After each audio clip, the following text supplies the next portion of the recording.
Back in the 30s, there were a lot of them, and I mean a lot of them, because uh, we used to live down on, we used to call it Four Corners, huh? Now it's Tecumseh Road and Chiefs Road, named. But we had snakes, about like that, and thousands of them.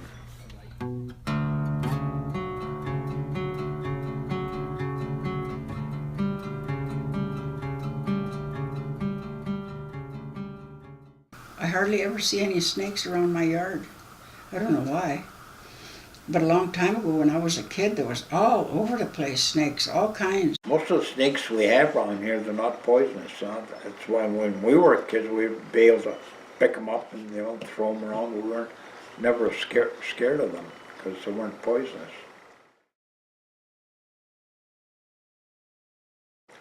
They used to kill them, and the fox snake, they're about that big around, huh?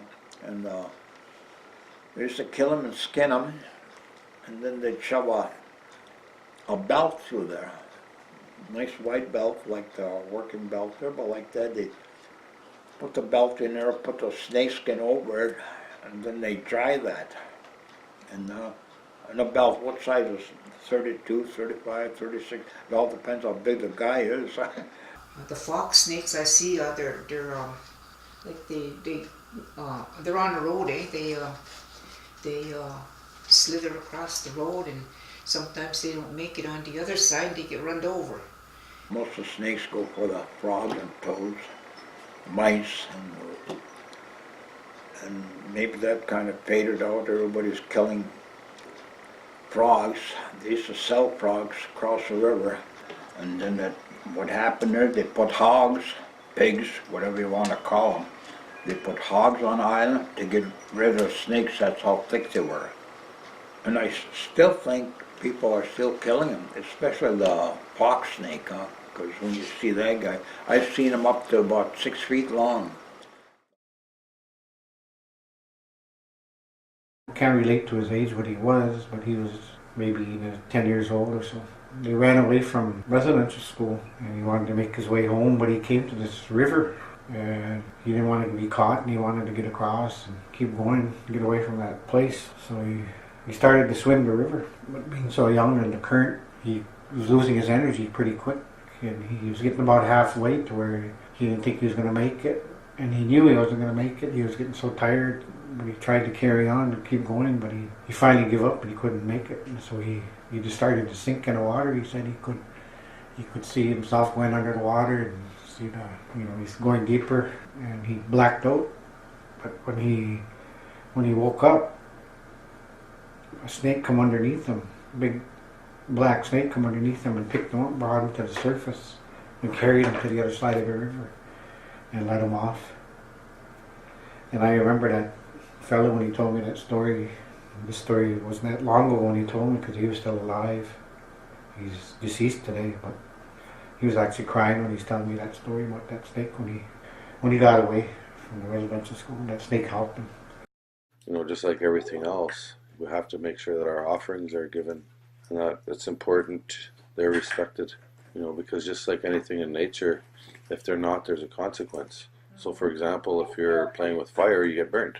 But if you use fire in a good way, it can cook your food and save your life when it's 40 below. Same thing with the serpent. We don't want to kill off all the snakes because they're a huge part of the ecosystem. They play a vibrant role in our ecosystems and they must be protected and preserved. But there's also a spiritual reason too, is because our natural laws, the great powers of the earth, those serpents carry a lot of that. And they say that they live underground for a reason, because that's where they come from. And of course they know that power that's there. And we need that to survive here. And so right now we see ecosystems all over the world collapsing because people aren't taking care of the wildlife, because they're not managing things in an effective manner. And so there's consequences. It's always best to make sure that things are taken care of and they're respected. Offerings are made. Because a lot of different species of snakes are endangered, it's important to not only protect habitats, but to also have spiritual connections with these beings as well, because they're very spiritual.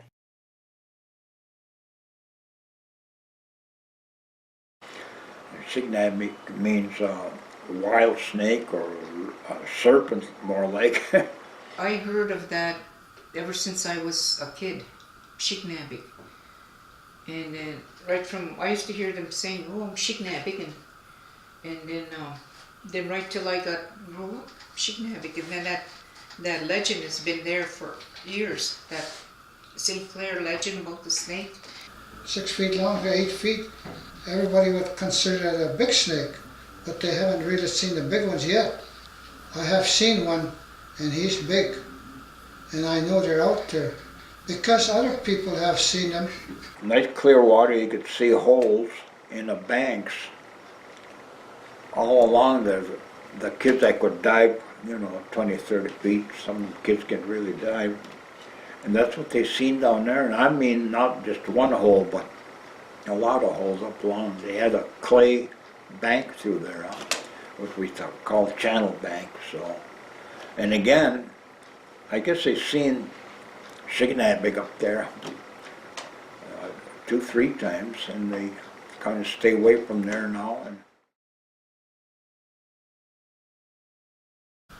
These people with a really big and expensive cruiser come from the St. Clair, Lake St. Clair, down that channel, on the Seaway Channel, down to a channel called the Big Basset, and they come in there to cruise along and just ride along that channel.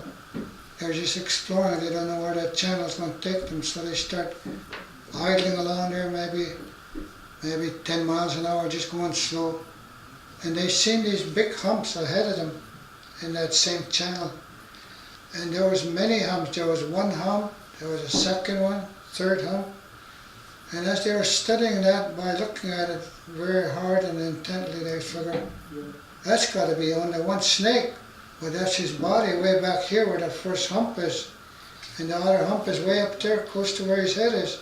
So they realized he was quite a big and long snake. they said they sucked up a snake out there. Signabig again. The intake's probably 4 feet, maybe 5 feet in diameter. A square outfit they had. I guess he sucked them up in there, but the part of that intake was screened, so he didn't go right up into the boat. They just sucked them into that one section of the intake was, and that's where they seen it when it was pulling to let us clean it out or something.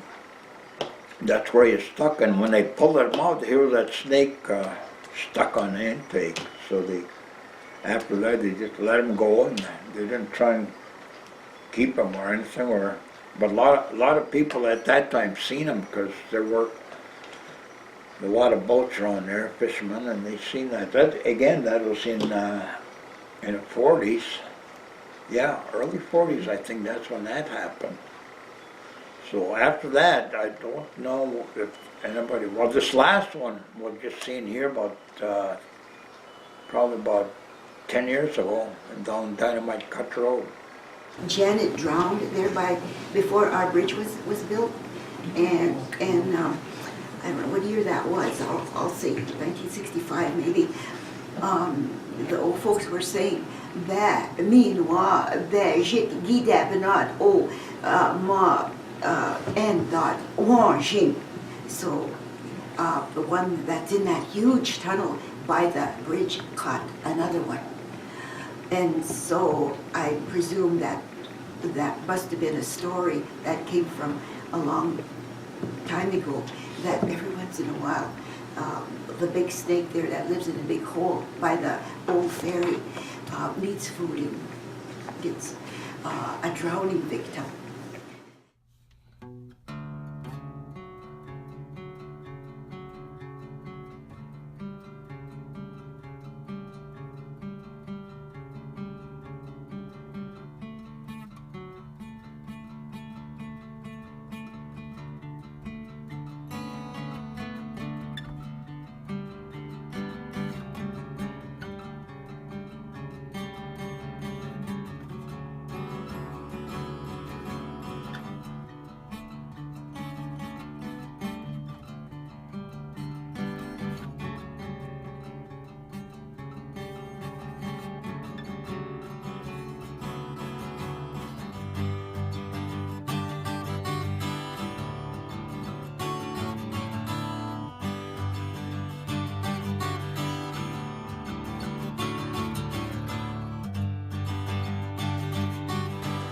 got a little pile of brush over there. I can go there and get 4 or 5 of them.